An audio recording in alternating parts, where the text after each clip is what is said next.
Mini, আজ হঠাৎ এত সকাল সকাল? বেশ কিছুদিন ধরে তো বিকেলে আপনার টিকিটিও দেখা পাওয়া যাচ্ছে। থাকেন কোথায় বলুন তো?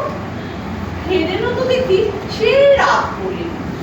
আরে আমি হলাম ডাক্তার মানুষ, কখন কোথায় কোন রুগীর বাড়িতে এই দেখো দেখো দেখো, আমার টেবিলে উঠে বসতে গেলে কেন? এক্ষুনি হঠাৎ করে কেউ চেম্বারে চলে আসলে কেউ দেখে দেবে। না না, তাহলে তো ভারী লজ্জার ব্যাপার হবে। আমি জানি, বরং ওই আলমারিটার মধ্যে ঢুকে বসে থাকি। আচ্ছা আচ্ছা, কি পাগলামো শুরু করলে বলো তো? ওই আলমারিতে কি সব দামি দামি বিষ রাখা আছে জানো? বিষ? বিষ ডাক্তার?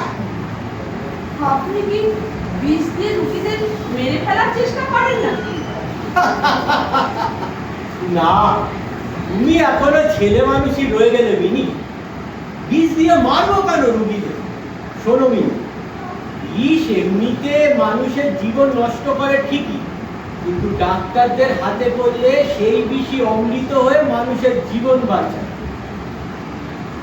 ওই যে সাদা সাদা গুঁড়ো, লাল টলটলে জল, সবই বিষ। মারাত্মক সব বিষ ওগুলো। এমন এমন সব বিষ আছে যা একটা ফোঁটা কিংবা একটুখানি পুরো জীবে পড়লেই সঙ্গে সঙ্গে মৃত্যু। সঙ্গে সঙ্গে প্রেমে পড়া আর সঙ্গে সঙ্গে মৃত্যুর কোলে ঢলে পড়া দুটি একই রকম ব্যাপার,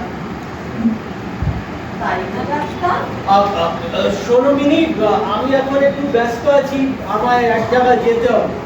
আমি বরং রাতে ফিরে আসি, তখন আমি তোমায় বুঝিয়ে দেব আমরা ডাক্তাররা চিকিৎসা শাস্ত্রে বিষকে কিভাবে মানুষের জীবনদায়ী কাজে ব্যবহার করি। এখন আসি।